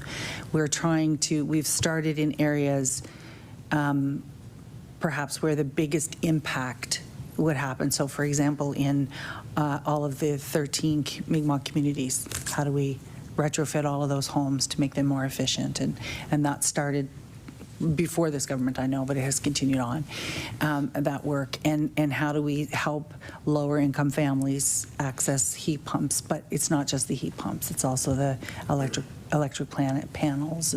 But I also recognize, and I think the department recognized, there are a lot of low-income families who aren't in their own homes, right? So then, and how do we also make more funding available to for rebates and things for middle-income families? And so there's lots more to do, but certainly it remains a strong priority. Our partnership with Efficiency Nova Scotia is an important one, and we're continuing the work. It is going to take more money, for sure, and more initiatives, and we're continuing to work. And you see the investments have continued to grow because of the need and how important it is as Nova Scotia decarbonizes. MLA Ronnie LeBlanc. Sorry. Deputy Minister MacEachern. Very much. Just add a couple of comments because Karen was able to cover most of the ground. I just wanted to say that, you know, in my view, $250 million in under 2 years is a large amount of money. So I think that we should all be really proud of the investments that's being made in that really important area. Also say, as Deputy Gatien had mentioned, you know, the fact that we have a standalone efficiency agency here in Nova Scotia is something to be really proud of as well. They're doing great work. Many other provinces do not have that kind of standalone agency, and you know, certainly the ability that we have to partner with them and do great work is a huge benefit to Nova Scotia. And would also just add that as part of the climate plan, there is, if you look through that plan that we've circulated, there's a whole section, you know, that's really focused on energy efficiency actions. And one of them is around reviewing existing energy efficiency programs and looking for opportunities to enhance and improve them. So that is part of our 5-year action plan. So lots happening on that front and will happen over the next couple of years. Thank you. Thank you. MLA Ronnie LeBlanc. Thank you, Mr. Chair. So my question is from the Nova Scotia Offshore Wind Roadmap. So I'd like to preface my question that I don't want to give the impression we're against offshore wind. And those fishers and fishermen organizations that I spoke to have never indicated they're against it either. But as part of my critic role, I've had the opportunity to speak to a lot of organizations and individuals who have raised some concerns with the document, especially around timeline. So what they're saying is that the timeline, it's happening fast. There's not a lot of answers to their questions. They're concerned that there's not enough time to really understand the impact on the marine environment or to have proper consultation. So there is a real concern that, you know, it's moving so fast that they're not going to have an opportunity to really sit at the table and have those discussions to where it should be. There's no question offshore wind should play a role. It's where where you put it. It depends on the impact of the fishery. So my question is basically, what would you say to those concerns that the fishermen and fisherwomen are raising as part of the document? Deputy Minister Gatien. Maybe I'll start, and then I'll see Chris that work also falls under his branch, so I'll see if he has anything to add. I just want to say there are two processes. So there's a regional assessment that Chris referenced earlier. It's about an 18-month process because the offshore is a joint management structure with our federal colleagues. So they'll hopefully, you know, certainly they'll feel that they can participate in that. It's certainly it's part of the point is that communities and fishers and other interested organizations, and in particular our Mi'kmaq populations, participate in giving feedback and input into that process. At the same time, we have this offshore wind roadmap. And the first piece, you know, this is phase one. It's to sort of help industry, kind of the sector, understand kind of what the regulatory pathway is. But the hope is certainly that they will be participating and engaging all the way through it, because you'll notice there's also an engagement phase in this. So it's very early days. You know, we certainly have ambitious targets, as we've been talking about. So it does need to move fairly quickly, and they will be an important partner and an important voice. So certainly we'll want to hear from them as much as possible. But perhaps I'll let Chris speak a little bit about how that engagement might look and at what point. Mr. Spencer. Yeah, this is obviously a very important topic. We've touched on it earlier in relation to hydrogen.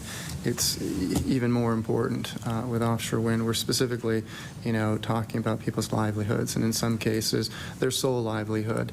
You know, really, you know, the life force of certain communities, and so we do recognize that. I mean, the message to them, their concerns are valid. You know, very important, and we want to make sure that they can effectively participate in these processes. So I mentioned earlier, you know, governments have come together and we've empowered sort of a trusted authority, as we see it, somebody independent of government, Net Zero Atlantic, to get out there into these local communities and build their capability, the capacity to participate in these processes. They can be very daunting, okay? And so we can, you know, we can do the best we can to set that stage for inclusive dialogue, but we need to empower those communities. So we think through that effort, you know, we're setting the right stage for an inclusive and very effective process. It's a constant challenge for us. I mean, we've put out a roadmap, okay, because we feel we need to offer, you know, some clarity and focus to the conversation, to attract people into that conversation, to make that conversation, you know, address, you know, the meaningful needs, interests, and concerns, you know, that are relevant to our approach. One of the things, if you looked at our roadmap, you'll see it says draft on every page. It's always going to say draft on every page because we call it an evergreen document. It's simply, you know, a device to focus an ongoing, evolving conversation with all stakeholders. And so at the front end of the roadmap, you know, we've purposely had to, you know, create further focus around the investor conversation with developers, okay? But once again, nothing is cemented at this point in time, but we're trying to pull them in to create the set of facts so that we can all understand what could this opportunity look like. And through that opportunity, then we can speak to other audiences through successive modules in the roadmap as that instrument I described, that evergreen instrument, you know, to focus and facilitate further inclusive dialogue. And so the next module that we're looking at, targeting for next spring, is think about, okay, so we've heard a little bit about this from the developers and why you're interested in Nova Scotia. Well, what's in it for Nova Scotia? So that's sort of the next piece, and that's a real stage setter for social acceptance. There needs to be something in it to Nova Scotia, and that value prop, obviously, Peter's area, you know, that economic opportunity is great. Youth employment, certainly, you know, there's no better emerging opportunity for Nova Scotia when it comes to our youth, but it's also about meeting our clean energy needs. We've obviously focused a lot on some of those options, and in particular, the carbon, you know, the cost of carbon. So this can really, you know, cut a lot of, you know, the affordability and reliability out of that equation by bringing this into the picture. And so, you know, there's a deliberate, okay, sort of staging to this conversation that we feel is important. But nonetheless, you know, the regional assessment has begun in a very formalized way. There, you know, is sort of all, you know, boots on the ground, you know, sort of everybody in this together kind of mentality when it comes to engagement. And we need to recognize that there's a lot of that. How do we coordinate it? How do we channel it in the right way? And so we're trying to develop our own sort of public engagement plan to figure out how does it all come together. And the way we see it coming together ultimately is the most important module of this, the culmination of the roadmap, you know, and we had to obviously think of the timing of the regional assessment as Deputy Minister Gatien said, that's an 18-month process, okay? It finishes in the fall of 2024. We can't come out ahead of that with that most important module. So on the heels of that, sort of in a what we heard vein, our own sort of parallel efforts, the efforts of many others, and obviously principally what's happening with the regional assessment, we see coming together in sort of a what we heard, you know, module 3, you know, sort of the important culmination ahead of, you know, really going out to market with the issuance of any rights in our offshore.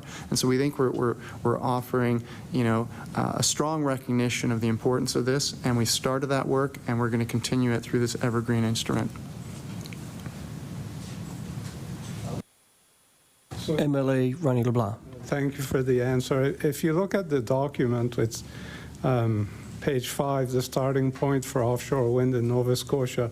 If you go down to Nova Scotia jurisdiction, it says access to seabed rights suitable for the first commercial scale project from as early as 2024. So I guess the concern I even have, and the concern I'm hearing, is that, you know, you need to do environmental assessments, you need to do consultation, you need social license, as you mentioned earlier, and that's essentially a year away. So I speak to some people in the industry who don't really understand what's going on. So there's a lot of a road ahead before even the fishermen organizations, fisheries organizations get caught up. So I guess what my real concern is it's moving so fast that consultation, there's no time for it to adequately consult the industry. And at the end, they'll be, I guess, more upset than by the process than the actual, what you're trying to achieve. Mr. Spencer? Once again, valid concern, and we can understand, from an outside, looking into this sort of nascent area, it's hard to sort of figure out how does this sequencing come together? How do we ultimately end up in a place where this important new energy source, as we've approached it in that sort of sensible, responsible manner? And so I need you to appreciate, first of all, what is and what isn't, involved in issuing seabed rights, okay? And so with the issuance of seabed rights, really all you're doing is offering a starting point, okay, for industry. You're actually empowering industry to, because they will now have site control, okay, to some extent, to invest in a lot of the activities that are related to help move us along that sensible, responsible pathway before you see any activity actually take place through that seabed right. So some of the important things that come after that, in many ways you can think of that initial, seabed right as being conditioned on a number of future events. Okay, there's a lot of checks and balances built into that. Some jurisdictions call it a feasibility license to underscore how early it is in terms of moving us along that pathway to actually seeing activity, okay, and the impacts and the concerns that that activity triggers. So some of the important pieces of the safety net that fall into place, throughout, after you award that, in order to get consent, okay, which is an very important work, okay, informed, inclusive consent. Canada has a very strong regime for that consent. The impact assessment process, obviously, the federal government, has had, success in this area. There are challenges in doing that right. We will learn, okay? We think the regional assessment is a critical opportunity to better inform how we conduct an impact assessment, to de-risk it to some extent from industry standpoint, but to make it more effective from a stakeholder standpoint. So the regional assessment is going to identify, the legitimate fact-based concerns that are relevant to how we conduct those subsequent, very rigorous consenting processes. That impact assessment, that's a 4-year process. We talk about in the RA 18 months. One project to get that impact assessment, that's a 4-year, very fact-based, a lot of data, very inclusive. So don't forget, the issuance of a seabed right in the next 2 to 3 years is just the very beginning. There are many, many rigorous, steps along the way to protect the public interest. Thank you. Deputy Minister Gatien. It's more as an ask or suggestion. Rather than if you have the fishery community concerned about this and having questions, please ask them to reach out rather than have them worry about it or kind of, I think Chris talked about it before. We don't want to lose hearts and minds before they have the chance to ask their questions and get information. So, I'd rather them reach out to me than not.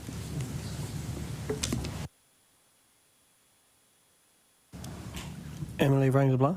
Just 2 seconds. What would be the point person if somebody did want to contact your department? Could I get that or? Oh, wait, okay. Mr. Spencer. you can give them my name, my address. Like we're not waiting for them to come to us. We are going to them through all the different mechanisms I've spoken to, but in a very informal, nimble, bespoke way, however we can. It's not easy. Okay, but there are existing mechanisms that we are, using from our offshore petroleum era that we found very effective. There was a fishing advisory committee under the auspices of the Canada-Nova Scotia Offshore Petroleum Board, soon to be the Canada-Nova Scotia Offshore Energy Regulator.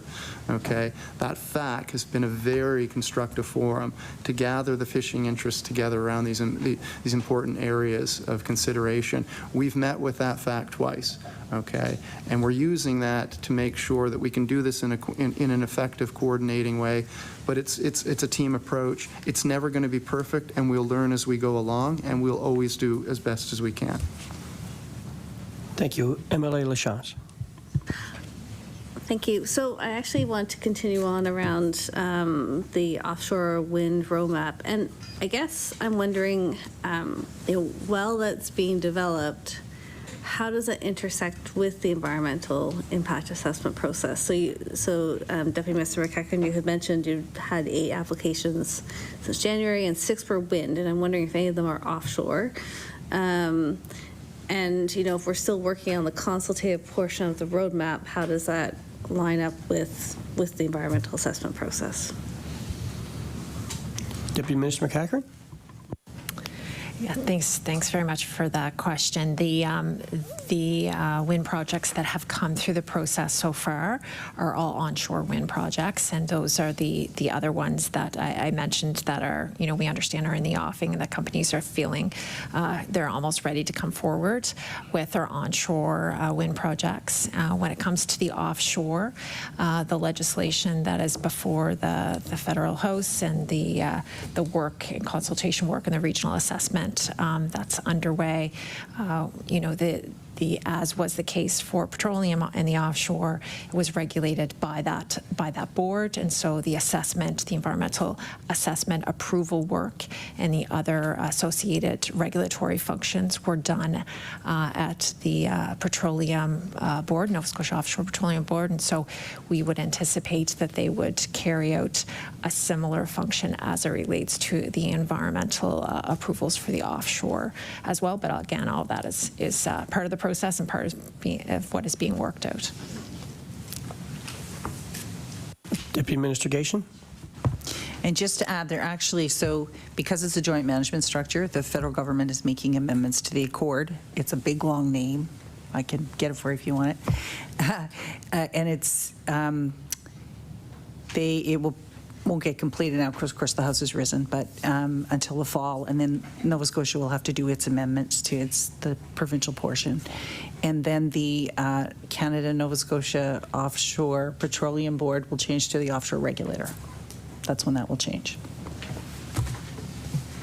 MLA Lachance, if you finish us off with 4 minutes, it'll be a perfect score of 6 questions per caucus. And so, according to the roadmap, the department would like to issue leases as early as 2024. And so I'm just wondering, is that still the timeline? And, I take the note that the roadmap will be evergreen, but obviously there's a certain point where there's a full product, and then so would any leases be issued before that is completed? Mr. Spencer. Yeah, thank you, MLA Lachance. Good, very good question. First of all, just your language. We don't have sort of, any stake in this. We're completely neutral. We are approaching this as an area of important investigation in an inclusive way. Okay, and so if the facts line up and the social acceptance is there, we will do what's right in the circumstances. Okay, so we're not feeling that we like to or want to or need to necessarily, but in terms of the drivers, there are some important drivers.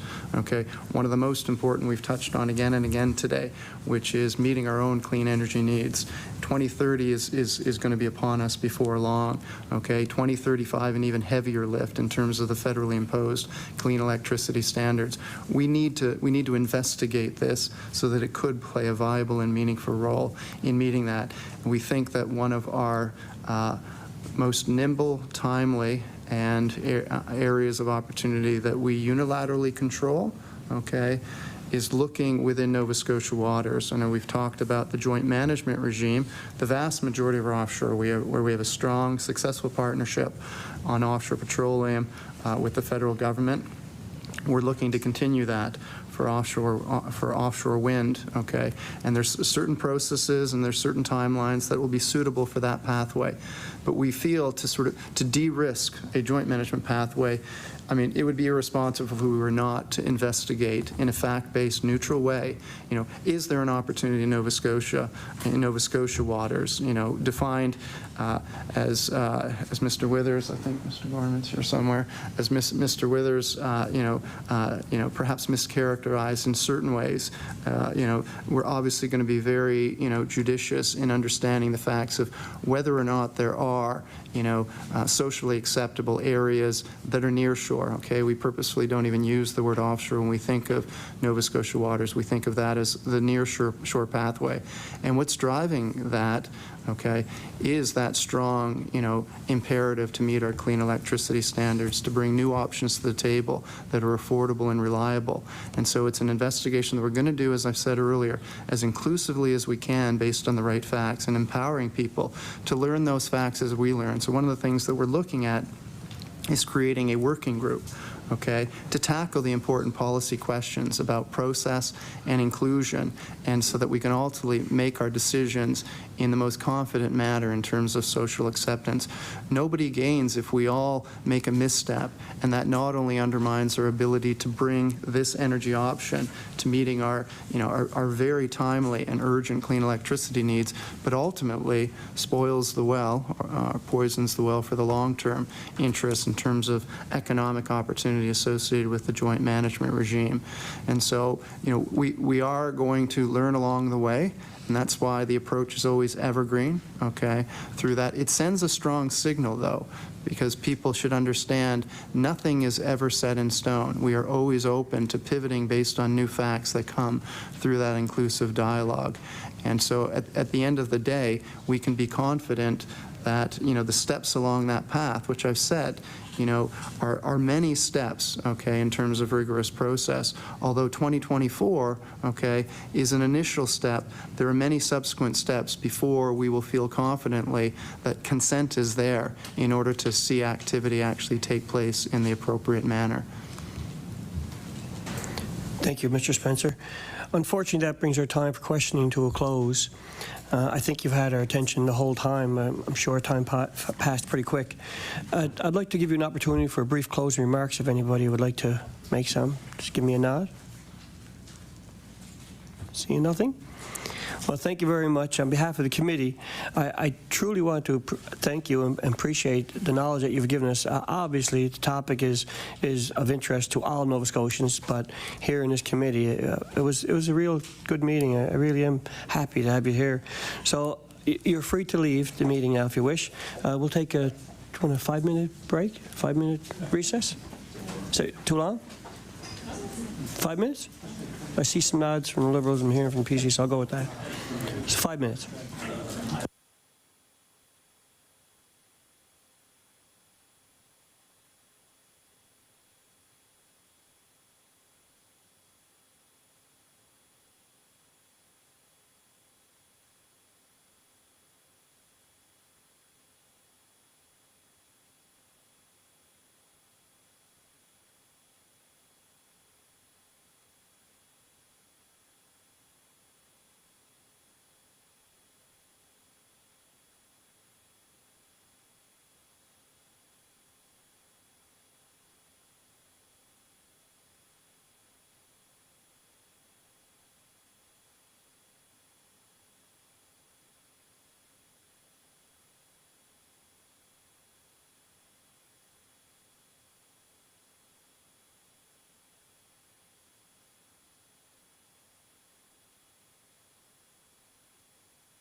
Order.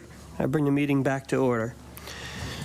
So committee business, the first piece that I have here is the Department of Fisheries and Oceans has declined, or indicated, sorry, that they will not appear before the committee to discuss the safeguarding future of tidal energy in Nova Scotia.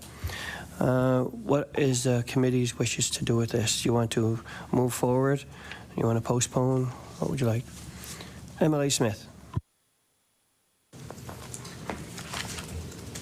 Thank you, Mr. Chair. It's incredibly disappointing that that number one DFO is choosing to not join us, that the opposition didn't support the motion to carry on with the meeting without DFO. So in light of those two disappointments, it's still a very, very important topic, and I'd like to move that we continue with it in our September meeting with the same witnesses, same topic, no DFO. So we have a motion on the floor. Questions? MLA Ronnie LeBlanc? I just want to maybe raise a point. MLA Smith mentioned that the opposition wasn't in favor, but I'd say, well, it's an anonymous vote, but I did vote in favor of it. So it's not, so the characterization of the opposition wasn't in favor of it isn't completely correct. If I may, Mr. Chair. Thank you. MLA Smith. I appreciate that, MLA LeBlanc. Anyone non-government is opposition. So someone on that side didn't support this very important topic and moving forward, even in light of DFO not being able to or not willing to participate. MLA Ronnie LeBlanc. You see all their votes? Well, that's exactly, I think, the point I was trying to make is if it's an anonymous vote, then it didn't pass. Like you're essentially, by making that statement, saying that you all voted for it, so I had to correct the record. So. I will intervene. So it is an anonymous vote. We do not know who voted against it. We don't. That's a fact. So there's a motion on the floor. Do you care to repeat the motion? Or is there any questions on the motion? No questions? All right, MLA Smith, can you repeat your motion? May not be verbatim what I said the first time, but essentially we'd like to move that the meeting that was scheduled on the future of tidal energy in Nova Scotia be reconvened and recalled for September with the same witnesses that were approved at topic selection, minus the Department of Fisheries and Oceans, who are not willing to participate. Are we ready to vote? So you heard the motion. All in favor signify by saying aye. Aye. Contra mind? Vote by nay? Motion approved. The next order of business is the letter that I believe we all have in front of us. I would like to say that this letter just came in, and it is addressed to Carmen Kerr. Carmen, as a committee member, raised a question, and this is a response to it. I feel that we should put this aside until Carmen's with us to discuss it. Anybody, good? Thank you. So we'll push that to the next meeting in September. Any further business? MLA LaChance. I have a motion to bring forward. I believe that there are copies available. Oh, okay. All right. So I think it's being circulated electronically. So I guess we would also like to share our disappointment in the results of a recent committee poll here for an emergency meeting of this committee to discuss the closing of the Windsor Causeway Abateau. And as you know, this has been an ongoing, for years, this has been an important issue, but also a very divisive issue in the community. And we have been hearing lots of ongoing concerns now from community members. The Abateau remains closed despite a lack of consultation with the local community and Mi'kmaq stakeholders. And the minister already renewed the local state of emergency, enabling this once. And so we're, there's uncertainty as to what will happen when this order expires again on Thursday. Whereas these committees have a right to participate in and understand this decision-making process, I move that this committee write to the minister responsible for emergency management and ask that answers to the following be tabled to this committee. What is the evidence of the ongoing public safety risk requiring the emergency order? The timeline of events and consultations related to this order, including conversations with local fire and municipal officials, the Mi'kmaq community in Ottawa, and what options the department is considering for next steps. You've heard the motion. Comments? MLA Taggart. Well, first off, I'm waiting to get the motion. Secondly, I've said this before, I'm not anxious to pass motions that are last minute, and clearly this was designed to come to us at the last minute because it was forwarded to the clerk, but not to the committee. So I'm just not going to support it. Thank you. MLA LaChance. I apologize. You did just manage to support MLA Smith's motion, which was also not forwarded to the committee and not available in advance. It was, you made a motion on the table. So I think, anyways, I guess I would just really, I think there's important information that's not being shared with the community. And this is a really important issue that we need to be able to talk to folks in that community about how these decisions are being made. MLA Susan LeBlanc. Yeah, thank you. I think this is an extremely important topic. I'm not on this committee normally, but I do think that this is an extremely important issue, and the idea of not supporting it simply because one doesn't like to get things, motions at the last minute is a bit much, in my opinion. I think that we owe it to the community. I mean, don't forget the motion is simply writing to the minister to ask a question or ask a few questions. It's not to make any grand statement or to take a position. It's just to get some questions answered. So I really do hope that the member will rethink his comment and support the motion to simply ask some questions. MLA Taggart. I will, and the reason I will is because I'm not a regular on this committee, and I really should. I'll leave that with the regulars to, see where they go, so to speak. But I do want to note, though, I think it's important to note that the previous motion was to deal with a topic that was already part of this committee's agenda, and this one is kind of left field. But regardless, I'm filling in for another member at this time, so I will not take it any further, I guess, best way for me to say it. Thanks. Thank you. Emily McDonald. Thank you, Mr. Chair. Typically, I say that about the motions. However, this actually went out before one to them. My big concern is, if I'm not mistaken, this is in front of this whole. These questions are being asked at the court level right now. So I have a small issue, unless I'm wrong, because there's a court asking it to be waived. So I really don't want to get in the middle of asking a question that I expect these questions are being asked in court. So that's why I'm nervous on doing this. Mr. Porter has filed an injunction. I believe this is in front of the courts, and that's why I can't support this, because there is a court, and I think at least two of these questions are in his things. So that's why, for my point, I can't support it. Thank you.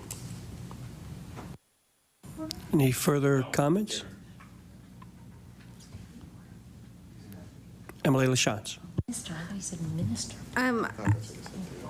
I guess just to clarify, so, I mean, I think, at least one of these questions, perhaps you have suggestions for rewording the questions, but I mean, one of them is simply facts, timeline of events and consultations. I mean, that's not something that would be interpreted through the courts. That exists. And, I think an assessment of the public safety risk, I mean, that I assume is something that the Department of Emergency Measures undertakes at all times when they put an emergency measure in. So, I mean, the only sort of question here in front that I think is, what are the options that are being considered? So, I guess, I still think these are relevant questions. I don't think they would interfere with the court, but I would certainly welcome amendments from the member to make them more amenable. Emily McDonald? Thank you, but I just got this, so, and it was sent out before 1, so I'm not blaming it, so I don't have time to figure out how to reword it, but, and I should correct, since it sounded like I said Mr. Darren Porter is who the person is that I believe has the thing, and I'm pretty sure every one of these questions are in that he's looking for, and I think the court system has to deal with it. I'm not minimizing the question. I'm just not wanting to hop into anything to deal with legal, to interfere with what they're doing at the court. So that's my comment. Thank you. MLA Susan LeBlanc? I guess I'd just say that I really don't think that these questions are anything that would interfere with a legal process. And if they would interfere with the legal process, then I'd be happy for that to be the response to the questions being asked, that we can't answer them because of a legal process. I think it should not prevent us from asking the questions. And, don't forget that we work on behalf of Nova Scotians all over the province. And this isn't a provincial issue. And I think that it's important that we as a committee, or you as a committee, are proactively trying to get some answers about these things. Any further questions? So the motion is, we know what the motion is. I don't have to repeat that, do you? Do you want to repeat it? We're running out of time, so I don't want to make it run out. So all in favor signify by saying aye. Aye. Opposed signify no. No. And abstained?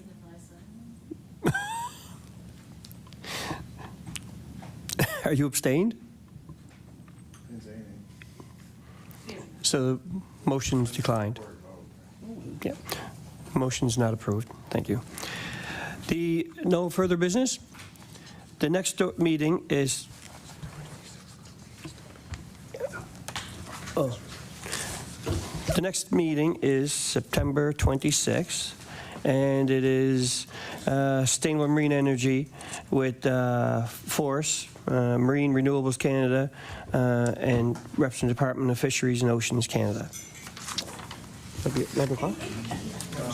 Is it 11 o'clock? Thank you. Meeting is adjourned.